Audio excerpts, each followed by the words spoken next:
What's up, everybody? AJ here, flying solo today. Brax is unable to join us. Apparently, he likes paying his mortgage on time. Had some work stuff come up. But I have a man that needs no introduction here with me. His beard is legendary. Rumor has it has the strength of a Norse god and the wisdom of Dumbledore. Mr. Bert Sorin is here today, and the CEO of Sorinex. Thanks a lot for coming on, Bert. Of course, man. Good to see you again. How you been? Doing great, sir. Doing great. Well, Bert, I wanted to have you on. No crazy busy guy, but something that has really taken over bow hunting the last couple of years, and it's a great thing to see, has been the fitness component. So I wanted to have you on to talk about a couple of pieces of equipment that every bow hunter should have in kind of their arsenal and know how to use. And I'll let you take it from there. Right. Well, I appreciate that. You got to look at your requirements before you can really decide what you need from an equipment standpoint. So I would, do we want to go with a Western style bow hunter and a spot and stalk with a lot of backpacking and movement oriented, or more of an Eastern Midwestern style that's going to greatly be static, usually carrying a decent amount of gear but being static, but either one of those, I'll start with the ones that both need. You're going to need shoulder stability and also upper body strength, because there's drawing the bow and then there's stabilizing the bow. So there's going to be pressing, which is going to be for stabilizing the bow arm, and then there's going to be pulling, which is going to be for the draw arm. So that's going to boil down into your rows, your pull-ups, things like that for your rowing. Push-ups, presses, things like that. So to me, if you are somewhat educated on fitness, I say it's very hard to get away from a barbell. Not a ton of plates. I could say 200 pounds of plates would be fine for most people, because you're not trying to be a power lifter or high in strength use, but repetitions, but also the core stabilization, the stabilization of the upper thoracic. If you're able to do, let's say, overhead military presses, bent over rows, some landmine pushes with one arm, and some different stabilization movements, and even a deadlift, obviously, for core stabilization and hip activation. If you're able to do that with 225 pounds, which is 245-pound plates on either side, if you're able to do any of those for a few reps in just the upper body movements, but even lower body, deadlift, squats, things like that, if you do multiple reps, 10 or more, I would say you're certainly strong enough to at least remain functionally fit in the bow hunting world. Now, other parts that come into play with that is not only being able to pull your bow back, and as you've seen that, there's a difference between in a hunting situation where you could pull your bow back like this and keep a small profile, like I know Dudley talks about that a lot. And I totally agree, because you see people doing this movement. It's a lot of extra movement, and that's generally due to people not being strong enough. I would think most people are probably, males at least, are pushed to a 65 to 70-pound bow, or at least suggested that that's what they need to hunt with. And I know that's just the initial breaking, but I still see a lot of this, and I see a lot of this, and that just tells me that it's too much bow for someone, or it's too little muscle for that bow. And so, I don't shoot an amazingly heavy bow. I shoot between a 76 and an 80 pounder, but I've done a lot of training, and I do a lot of training in that preseason, because I want to be able to, at any position, pull that bow back. Even if I have to do it exceptionally slow, I want to be able to muscle through that bow if I have to, or hold it for some ungodly length of time with a buck or a bull facing you. And I've had to hold, we all have had to hold, and a lot of us have had to drop it back down. I've had to do that too. So I would say, going back to one of the main pieces of equipment for any strength athlete will be a barbell and plates, because that's the chassis of everything that you're going to build your system off of, is absolute strength first, and then it kind of goes out from there. So the barbell is going to strengthen the core of your body. I don't like to use the term abs, but the trunk and the hips, and then everything out from there that's just load parameters. So barbell first. If you wanted to, you could get away with a kettlebell if you're really on a budget, a single or a double kettlebell, because you could add velocity, having lighter weights, say that 200-pound barbell. Maybe you don't have the space for that, or can't transport that, or can't effectively afford that. You could get a 50 to 60-pound kettlebell, and the velocity of that will build the kinetic energy that puts the stressor on the body. So you're able to kind of cheat the system in a way with that. You still need to have the appropriate time under tension, which is the length of time that your body is under tension. So you could add reps. And what does that do? Adding reps adds more density to your training and builds a conditioning effect.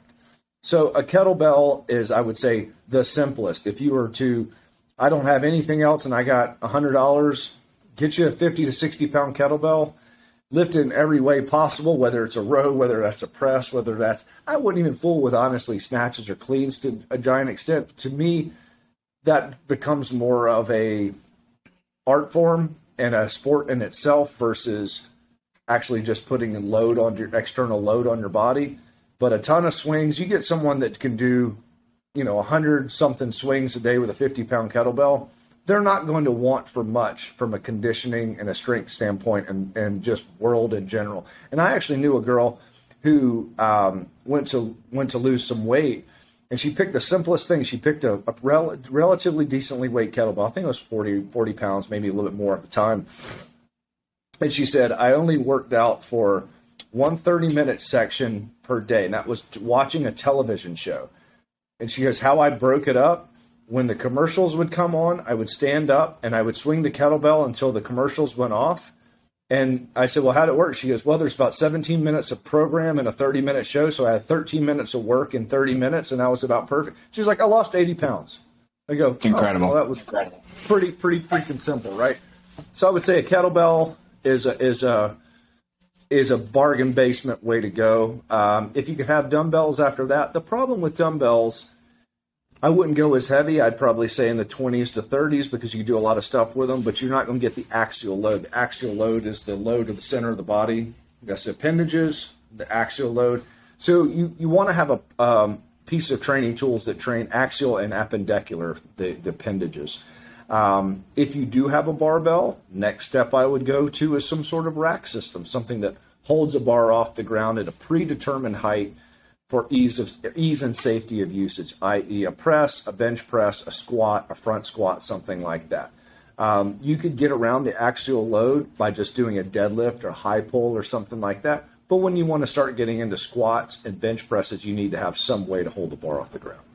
Awesome. Yeah, I appreciate what you said, and everything you were saying about core and the simplistic stuff. I've seen that in my own routine and just experience. I'm not I don't talk fitness a lot. That's why we've got you on here, just because I don't feel like I'm the expert. But I come from a family of professionals, and I moved to you see in this room right now, this is my workout bow shop room. So there's not room for a bench press. But I started with just one kettlebell. I think it was 50 pounds. And I found just from using that, and one, it made me a lot more, I had to be a lot more, ingenuitive with my workouts, or I had to kind of look out different workouts. But also that core made a tremendous difference when it came to my stability holding the bow, which was something I think a lot of archers take for granted, is that core strength, not just abs, but that trunk, like you said. I think that's something that a lot of people neglect. And I'm glad you touched on that. Another great thing about the kettlebells is you can bring it on the road. If you have one kettlebell, if you're traveling, if you're one of those guys that likes doing a road trip, I drove up to Ohio, New York, and a couple other places last year. I had the kettlebell in the back of the car. Wasn't a big deal. Didn't take a lot of time. Brought it with me to Winter Strong this year. I don't know why, because you guys had plenty of equipment there. We had a few. Yeah. But yeah, it's awesome advice, Bert. As far as recovery, anything that do you have any? I have some of your guys's the bands that you guys have. Anything else that you kind of recommend from a recovery perspective? I think convenience is key for a lot of people. So I love what you said about that woman who was working out in commercial breaks, because I know I try and do that as well. But anything kind of along those lines that would help some people out. Well, thank you. But you touched on it with the bands. The bands are really cool tool because you could turn them into a strength tool or a recovery tool. So, you could wrap them around your shoulder, go into pressing, you could go into rows, you could strap them over, you go into squats. You could get a lot of things done with a few different sets of bands. I mean, obviously they're extremely light. They don't bang up your clothing or your luggage. I mean, a set of bands is pretty hard to beat. And obviously you have adjustable resistance based on the thickness of the band or how far you stretch the band. Now, I've seen a lot of people do really stupid things with bands. They don't take into account their anchoring system, and they basically, especially archers, you would think they would know to not turn something into a slingshot that's aimed at you. But people need to be smart. You need to exercise a little bit of intelligence when you're training. But you're right. The bands, from a stretching, from a mobility, from flossing, you can do a lot of stuff with bands. The heavy bands you can put around your lower back, your lumbar, hang upside down for distraction of the low back. I know that's when my knees and back, even in the west or the eastern style hunting, my knees and back kill me after a 12 or 13 hour sit. And it's just like, oh my gosh, it's the worst. But what I've found is the more I train without overtraining, the muscles around my knees, my glutes, my low back, everything, the mobility and the movement actually helps me to keep my pain down. But also I'm less likely to twist a knee walking down down a hollow, going down into a creek or trying to drag a deer out and all this other stuff. Because as we all well know, like the work starts, after you release the arrow. So, and really, even in an Eastern style hunting, there's a lot of stuff that's pretty physical, putting up stands and climbing trees and carrying gear. I mean, there's a lot of stuff that goes along with it that you could get pretty hurt, or at least be rendered ineffective if you're not very strong. No, absolutely. I think, one of the tenets of this podcast and why we started was, you can't control what the animals are always going to do, right? Or the environment or the weather conditions, but your equipment, your fitness, these are all things that we can take personal responsibility for. So the sure. less variables we leave out there, the better we are. Definitely, 100%. I'm mostly an Eastern hunter, and I can attest that for sure, like being in shape and even having cardio, you're just less worn out by the end of a deer camp than some of the other guys are. That's for sure. And even something I don't think people take into account is the stress, the legitimate stress that there's pheromones and you could smell stress and anxiety. And I know there's been times I've been injured or pseudo injured, dinged up, and I'm climbing, say, a ladder and my left knee hurts and I'm stressing a little bit because I'm kind of holding on to my gear a certain way and I'm kind of torqued and there's a little bit of that, I wouldn't say fear, but you're really paying attention to what you're doing. And I have to know this is putting out stress hormones into my surrounding area versus when I'm feeling very strong, very athletic. I'm in control of the situation as most as I could be in control of a situation that's obviously unpredictable. But I know the confidence is if I get an opportunity, there's a very high percentage that I'm going to make that shot versus, I'd rather stress on how I'm going to shoot this giant buck at X number of yards versus, can I climb the tree? That should be a gimme. I should be able to pop right up that tree, set all my stuff, and you'd like to do it always the safest method, not saying that's what you're doing, but some stuff is physically more difficult than others. Definitely. Especially, more guys are getting into saddle hunting and having a strong core, all of that. I mean, it's a physical task getting up there and carrying all that stuff. So for sure. Have you been doing the saddle much? I haven't, and I got to be. So many guys want me to do it, and I've got a couple of buddies over at the different saddle companies and I was hunting with one of them 2 years ago, and we both did a hanging hunt, and I got to tell you, I was very envious of how we got our setups done around the same time, but he was significantly quieter than I was getting into the tree. Right. I got the first saddle when they were just the tree saddle probably 15 years ago. Okay. And I didn't trust it because no one else I knew had them. And it was like this is really weird. So I had it in my garage for the last 15 years. So when all these new companies came out and did it, I was like, I'm 15 years older. I don't know if that's 45 is the time you want to start saddle hunting, but I'm stupid, so I went with it. And the first time I sat it in Missouri this year, it was like I had 3 bucks, not shooters, but 3 bucks within 15 yards, day one, on a tree that I found that day. I walked in slowly in daylight and just scouted my whole way until it's like right here, boom, up the tree, and then deer are coming right past. And the cool part is you do have an ability to shoot just about 360 degrees all the way around the tree. So this year I've been in my yard, I have my stick set up, and I've been climbing up 10, 15 feet, getting used to the saddle. I don't love heights, so I'm just trying to, visually acclimate myself to hanging off of the side of a tree.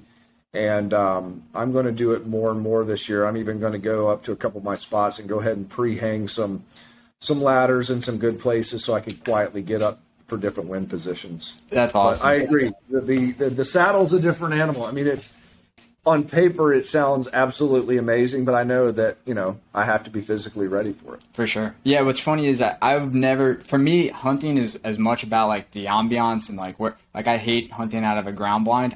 I like being in a tree stand. It just makes me happy. Right. Even if I'm not, I'm just happier in a tree stand. But yeah, I remember before, like, they had safety lines, because it used to have, safety harnesses used to be garbage. And I would wear my rock climbing harness, and I always wondered, like, why can't I just climb this? And then tree saddles started picking up. And so, the heights thing was never, wasn't like the issue. And I love the idea of being able to set up in any tree, because there's so many trees that you're like, this thing's not going to handle a stand kind of deal. Correct. Yeah. And that you don't have to carry a lock on. Yep. I mean, I have it based, you walk in with your saddle on. I have my little, tethered little deal right behind, my little mini backpack.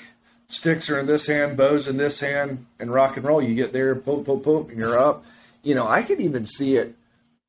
I could see some people potentially using them for elk hunting in the West. Like, I'm no Western elk hunting expert by any stretch of the imagination, but I could see if you had some good spots that had some high traffic, you could take 2 sticks with you, or even climb some of those big trees that have those big horizontal branches. And heck, you get 10, 15 feet up off the ground. That would probably change the game a good bit. And I was even thinking I still hunt with a rifle as well, but also obviously bow from the ground. And I hunted this year from the ground with a saddle. I just got to a place that was good, and there's 2 or 3 trees together. I just stood there, hooked my saddle, swung into the tree, and I had about 130-inch 10-point come within 20-something yards of me right there. Like, there was 0 point of me getting up in the tree at that point, but, I didn't have to carry a chair. Yeah, and with a chair, and when you move around, it's making all kinds of noise. So I'm like, gosh, this is just a bow hunter's dream. Or even turkey hunting, instead of having to bring a turkey stool with you. That's a piece of gear I'm really, really pumped that I at least bought into a little bit. I'm going to have to pull the trigger. I think I own everything but the saddle from Tethered. I've been using all their accessories, just tree stand hunting. I know Brax, who's my co-host, he's an out west guy. He's living in Utah, but he's not opposed to throwing up a tree stand for elk or mule deer or anything. So you never hear people talking about it, but why wouldn't you? Yeah. I mean, I get it. There's some reasons, but if there's an area they're coming through, or a point or whatever, it's like, hey, it's I'm a very big on any means necessary that's legal. Like, and usually the weirder ways that it is, I found the most success, just because most people won't do it. Yeah, no, that's absolutely the truth.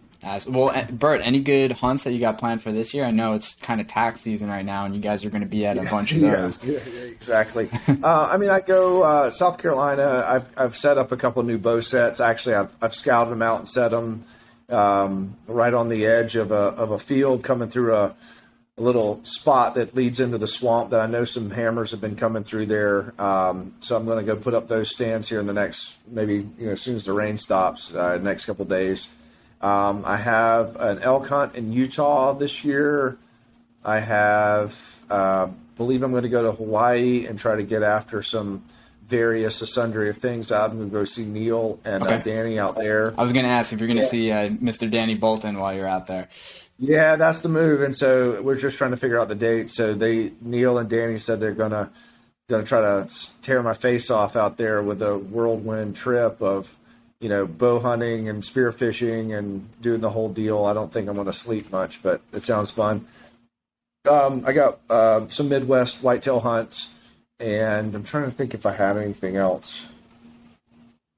Nothing that I remember right now. I wanted to go up there and hunt with the rivets with archery, but that's kind of one of those. If I'm going to go to Hawaii, I don't have time to do both.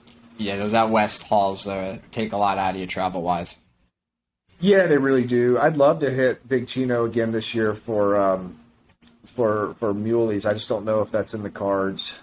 May get to go back down to Texas this year for whitetails. You know, I still like whitetails, man. Like, I love elk, and I've never killed a muley. I've gotten skunked a few times, but there's something about big whitetails. It's fun. No, I'm with you. For whatever reason, when one of those comes in, and I am by no means a trophy hunter, but when one of those whitetail bucks finally comes in, it's a different adrenaline rush. I don't know why. I don't know if it's like, because even though you're ambushing them, it still surprises you every time. They are like ghosts. Yeah, there's something about them, man. How about yourself? What you getting into this year? Well, so I actually just found out we're expecting our first kid in late. Hey, all right. Yeah, Congrats. so I didn't time my shots properly, so late November is when the little ones due. So I'm gonna have to figure something out for either August, September, try and get something in early, but we'll work all that out for sure. But your doe's gonna have you on lockdown to come October. Yeah, definitely. So, but no, super excited for that. But otherwise, I'm gonna have to get some turkey hunting done in the next couple of months for sure. Head up to the family place, but yeah, we'll work something out. I've got our buddies in Australia have been bugging me to go out there too, and I told Danny Hawaii's on that bucket list for me. I know everything's invasive. I'm like, I don't care, man. Just hunting's awesome. Yeah. Oh, yeah. I want to so badly go to Australia or go. I know that hunt that Brandon Lilly just got back from in Argentina looked amazing. I've already hit him. I was like, yeah, I'm going on that one next time. That looks. I mean, those big stags are so freaking cool. Yeah, Nick Morton's actually the one that's been trying to get me to go down to Australia. Yeah. So, I'm going to have to... Neat guy. Yeah, super nice guy. I've been there. That pre-workout that they've been making is a little too delicious. I've just been chugging it, but nice. Yeah, shout out to the Atlas. Oh, yeah, Wild yeah. guys. I'm going to Salt River Outfitters with George and the guys. We're doing whitetails in Kentucky. Awesome. We're doing that one, too. Awesome. That's a fun one. Well, in South Carolina, you guys have an interesting environment because it's kind of like that bridge between Northeast and South. Like, you guys have the mixture of like thick timbers, but then also swamplands that you guys are hunting. So I got to imagine it's a unique. You might have it. Yeah, I mean, in South Carolina, it's kind of interesting because we have the mountains, and then the Midlands is where I live, and that's like it could be dark soil 2 miles that way, sand right here, and red clay a mile that way. And it's just all different land. And then, 10 miles from where we're sitting is the Congaree National Forest, which is the second largest swamp in the country.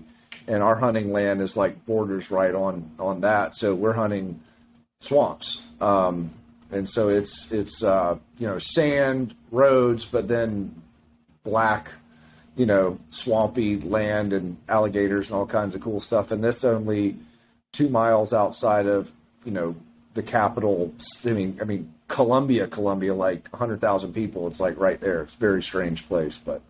And then you go down a little bit more south and you have the big swamps and then the beach. So, and you guys have a big black bear population too in the Carolinas that a lot of people don't know about. North Carolina. Yeah. South Carolina, we don't have a ton. North Carolina has the biggest black bears in the world. Crazy. They got some absolute jumbos. Pops killed a 539 pounder that had a 21 and 8 skull last year, or the year before, and I think they killed 8 bears that day, and the average bear was 500 pounds. That's incredible. It's crazy. When they mounted, they used a grizzly form. Okay. Wow. Yeah. Wild. That's some black bear.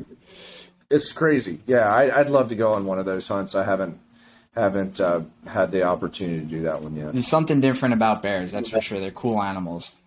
They are. They taste good too, yeah. Especially you get the ribs to cook them. Yeah, we our property in New York, we've it's kind of just the environment, sort of like the perfect little funnel. So we've got some property on a ridgeline with some old logging roads, and then the backside is just super dark, chewed up, like rocky, so they den in there, and we'll usually get about a black, and we back up to public land, where the rumor is that's where they release the nuisance bears. That's what urban legend is, but yeah, exactly. But yeah, and I mean we've gotten a bear a year off of that property, and well, that's great. Yeah, it's cool. The nothing crazy big like that we need a grizzly farm for, but it's cool because you send in the tooth, and New York State DEC will give you the whole write up on the bear's age and cool. It's really cool, really cool. Yeah, the stats this year. I didn't realize black bears get this old, but the oldest bears taken in New York last year were 21 and 22 years old, which I had no idea they get that old. Wow, I knew they got pretty darn old. I didn't realize quite that old. Are you guys bear hunting, or are you guys sitting there for deer and bears walk by? Kind of, pretty much that. So you can't bait in New York. They've been pretty successful at keeping CWD out, which that's a whole other topic that we could go down, but there's no baiting or anything like that unless you're a federal police officer that they hired to bait and shoot deer, but otherwise. So yeah, you can't really there's not really like a great way to specifically bear hunt. You're kind of just you got your trail camera set up and we'll target deer, and then bear have been whacking deer like crazy. So kind of along that process, if you can kind of figure out where the bear is sort of circling, we'll try and set up for that, because they have an earlier, I think it's 1 week in September that they open up for black bear. Yeah, I was always wondering how the heck you would kill a bear if you didn't have bait. Like, if you don't like walk around the woods and see them all the time like you do deer. No, and good luck sneaking up on those things. So it's just it's until they get really big and then they don't care. But we'll just pretend you're a deer. Exactly. Yeah, pretty much. Yeah, we've seen 2 or 3 over the years just chasing down does. It's pretty crazy. Really? Yeah, pretty crazy. So I guess up where we're at, other than humans, I mean, they don't have any other predators, and I guess sure. Yeah, I didn't realize that they were such big deer killers, but it was pretty impressive. Jeez. But, yeah. That's wild. Yeah. Wow. Well, good luck, man. Yeah. Well, thanks a lot, man. Well, listen, Bert, I'm going to give you guys a shout out, because Sornex, I mean, you guys, like, your equipment, top notch. Don't really have to plug that any more than you guys do a great job of everything you're doing. I mean, I'm sure everybody listening to this has seen Rogan and Dudley and Cam's and the UFC's gyms that you guys have set up for those guys. And seriously, awesome equipment. But beyond that, appreciate everything you guys are doing in the outdoor space, and just really pouring into the outdoor and hunting space through TAC, Winter Strong, Summer Strong, all of those events you guys put on. Just want to say thank you for that. And everybody listening, if you need equipment, definitely Sorin X, made in America, supporting. Appreciate you being on and taking some time out. Thanks a lot, Bert. Of course. Thanks a ton, AJ. I appreciate you having me on. Please tell your dad I said hi. I will. He'll be stoked. So. Yeah, right on. Cool. All right, bud. Thanks, everybody. We'll catch you next time.